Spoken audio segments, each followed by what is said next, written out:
Welcome to Home Services Radio, brought to you by SendJim. This is Stone Payton and Lee Cantor here with you. Lee, this is going to be a fantastic segment. Please join me in welcoming to the broadcast with Kjs Window Cleaning and 5-Star Home Pros, Miss Amber Jones. Good morning, Amber. Good morning.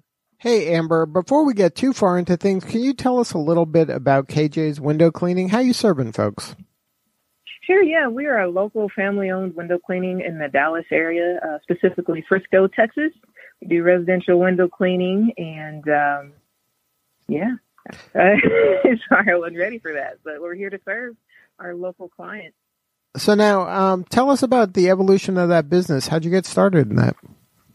So this business got started out of necessity, actually. My husband was doing data entry, and I had an advertising agency that I was kind of running. I love marketing, but my health took a decline to the point that I just couldn't do it anymore. And my husband had to figure out a way to provide for us, and he knew that his job wouldn't cut it. And so he went to YouTube, researched what he could do, and he came across window cleaning. And I didn't believe him at first. He says, "Hey, I want to try it." And I says, "You know what? You believed in me, so it's my turn to believe in you. Let's just go at it full throttle and see what happens." And then, so window cleaning, tell us about that service. What is the pain that the customer's having, and then what is the service you provide? Sure, yeah. So window cleaning is more so, we started with storefronts, but we moved to residential. And the residential side of things, it's more so of a luxury-based service. The pain point really for our customers is really we're just trying to provide them with a service that will beautify their home. People have pride in their home, you know, and so what we sell them is we sell them on our service. And honestly, window cleaning is one of those things that if you've never had it done before, you don't appreciate it until you've had it done. I mean, we can't tell you how many clients we've said, "Oh my gosh, I'll never go with dirty windows again." So just the warmth, the light that it brings into someone's home, just the happiness. In all honesty, I mean, the look that you get on a client's face is believable when they see the after results, immediate gratification. Now, was it difficult to build up a clientele since it sounds like it's something that people appreciate more after they've had it, but don't think to get it? Right. Yeah. So it was difficult at first. We did what most people do. We started with we started with a special. We underpaid ourselves, we started with like 20 windows for $99 inside and out, and it was brutal. But we did that in order to build a client base. And what we did was we asked them in exchange. We said, "Hey, all we ask in exchange is that you share your experience with us online." And so we cut our prices when we first started, but we did it with a purpose of helping to build our reputation and having them share with their neighbors and things like that. So that's kind of how we got started. And that's a great tip for other business people out there. So instead of looking at it as you're kind of discounting, you can look at it as you're investing in kind of social media and advertising.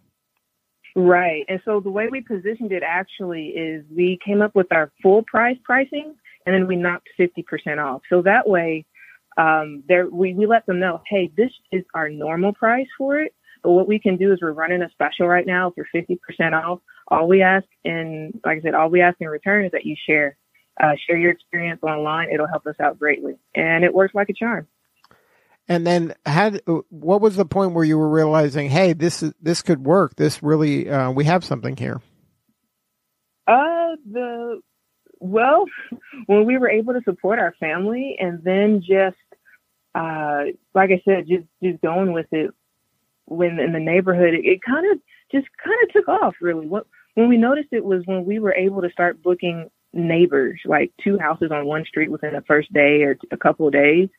That's when we started seeing the power of kind of just leveraging, using leverage as much as possible to grow. Now, you mentioned that YouTube was important. Was that important in terms of how to execute the service? Like, how did you leverage YouTube and videos? So videos, we use videos throughout our process from the start to beginning. So I actually am no longer in the field with my husband to help. And I was usually the talker, right? So he cleaned the outside, I cleaned the inside, and I was the one that made the homeowners feel warm and fuzzy, right? And as my health continued to decline, I said, well, you know what? I'm going to do videos along the way from start to finish. When they go to our website, I want them to see a video. I want them to see our face. When they request an estimate, hey, there's a video that greets them and says, hey, you're on the right page if you want an estimate. After they request an estimate, there's another video letting them know, hey, we're working on your estimate. We'll be with you in 24 hours. And so I started leveraging video, number one, to replace myself. But number two, I realized that what people love and what differentiated us from other companies was communicating and setting proper expectations along the way.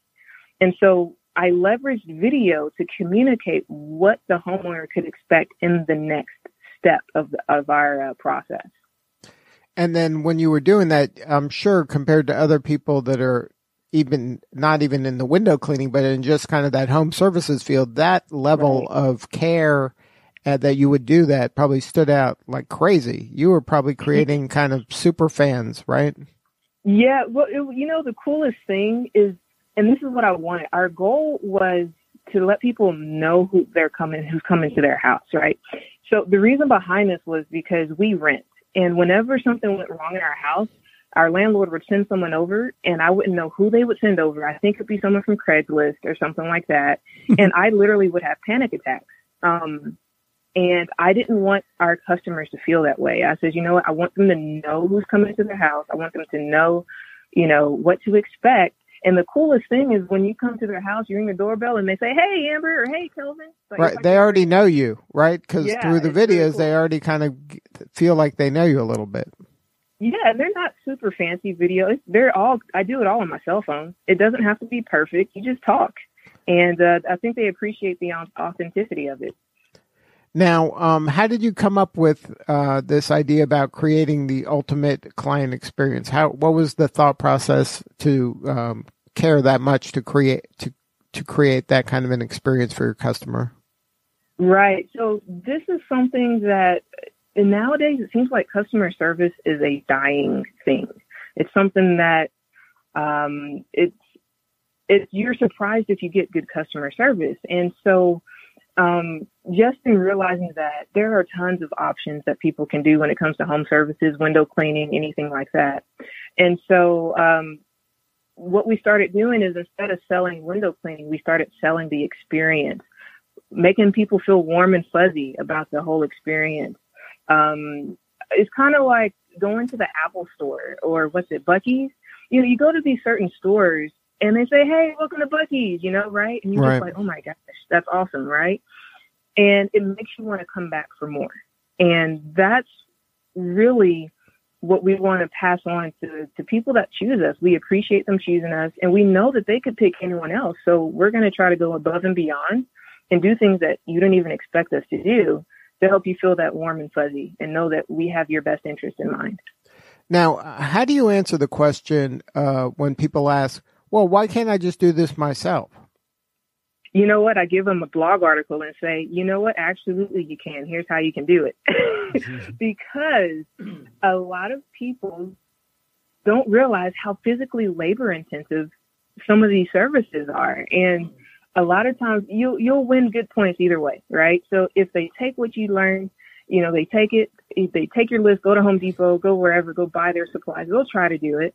And they'll either be happy and then appreciative that you gave them that information, and they'll use you for something else, or they'll try it and be like, oh my gosh, this sucks. Let me just call them because this is way, way harder than I thought. So it's kind of like a win-win. So now, do you have any advice for somebody that is thinking about starting their own home services business, some do's and don'ts? Yeah. So the biggest thing, one of our biggest challenges that we started, and even honestly still is our challenge, is that we were living 100% off of what we are earning. And although we can grow, I feel like it has stunted our growth to an extent because we aren't able to reinvest back into the business. So number one is, if at all possible, still keep another, small income coming in, at least when you're first getting started. And then the other thing is know your numbers. We went and we researched and we got a lot of advice from a lot of amazing people. But what we didn't realize was that we didn't attach a number to it. So, for example, someone says, hey, go put out flyers, go put out postcards, go do X, Y, Z. Ask them, how many would you recommend me get out? So Josh Latimer actually gave us a tip, and he says you have to get out 1,000 postcards a week if you want to get through your slow season. And it was because he told us that exact number, we knew what to start with and we knew what to go for. So just know your numbers, because a lot of time what we think is a lot is really not at all what it takes. It usually takes about 100 times more than what you think it'll take. Right. Exactly. People underestimate the amount of money and the amount of time. That's for sure. Yeah. Now, for you, what's been the most rewarding part of this journey? The rewarding part for me, the most. There's a lot of rewards in it. Number one, like I said, is the instant gratification, but I'm really proud of my husband. He went from, he didn't come from a very, he didn't graduate college or anything like that, but he took a desire to provide for his family and a desire to do a good, awesome service. And we were able to team up with our strengths. I wouldn't be able to do it without him, and he wouldn't be able to do it without me. So he's kind of like the muscle behind it, and I'm kind of the brains, right? And just to see how we've grown over these last couple of years to now we're starting our third year, and now we're starting to see, what this hard work is paying off. People are calling us back without, we're building a brand. And not only are we building a brand, but people know, hey, they're a little bit more expensive, but oh my gosh, it's worth it because they take care of us. And just to see something come from nothing, something from necessity is priceless. It's priceless, I have to say. Now, when you serve your customers, do you give them the opportunity to kind of have a membership or a loyalty program where they can purchase this so many times a year that you'll come back and do this multiple times a year? Or is this kind of a one-time thing? What we do is we normally recommend them come, every 6 months. We give a discount. And so we do their initial price. And then if they, depending on how soon they book again, whether it's 3 months or 6 months or a year, they'll save a certain percentage off.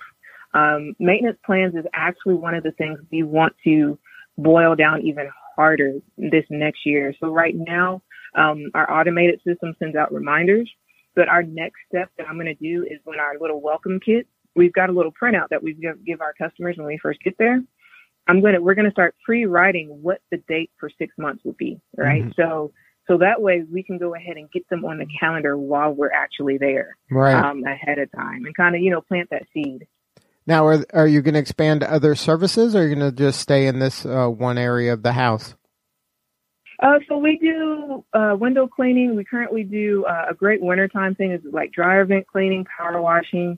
So we've kind of branched off a little bit to just like exterior cleaning. But we don't want to branch off too much too fast. We want to make sure that we're able to still grow at a rate and still be like specialists, so to speak, of our niche. Do you partner with other like complementary services like carpet cleaning or some other like HVAC or things like that? Absolutely. So what we've networked with some other local companies. We just call them up. Glass companies. You're gonna run into situations where or what we call uh-ohs, right? You're going to run into situations where you need another home provider, or, clients will ask you all the time, hey, do you do house cleaning? No, we don't. But, here's a great company over here. Right. So it definitely does help to pre-call and build relationships with other home service niche providers as well. And that's a good tip for that person out there that's starting out, is to build that kind of roster of trusted advisor people that are good at what they do, best in class, so that you all can team up together. Right.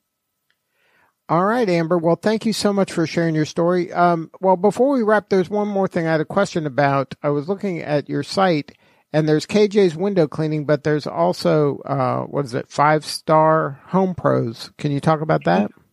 Yeah, so really quickly, we decided to kind of document our journey and growing our business and, the ultimate client experience, email templates. Like I said, I came from a marketing background, and so this is kind of fun for me. It's fun for me. And so what we've done is over the last year or so, we've kind of recorded a couple of things that we've done in our business. And it's not specific to window cleaning. You could take a lot of things that we do and adapt it to pretty much any home service that you do. So it's kind of my way of giving back because we've had so much help from so many other places and people. So I created the 5starhomepros.info to kind of document our journey along the process. And if we can help anyone else in the process, it'll be an awesome blessing that we can pass on. Wow, that's very generous of you. Thank you for doing that. Yeah, no problem. And then if somebody wanted to learn about KJ's or 5-star, what are the websites? So for our residential window cleaning website is kj'swindowcleaning.com. So kj'swindowcleaning.com. And then if you're a home service, if you guys want to connect with us personally, it's the number 5starhomepros.info. So 5starhomepros.info is how you can reach us. Good stuff, Amber. Thank you so much for sharing your story today. Man, thank you guys for having us. It's a pleasure. All right. Well, this is Lee Cantor for Stone Payton. We will see you all next time on Home Services Radio.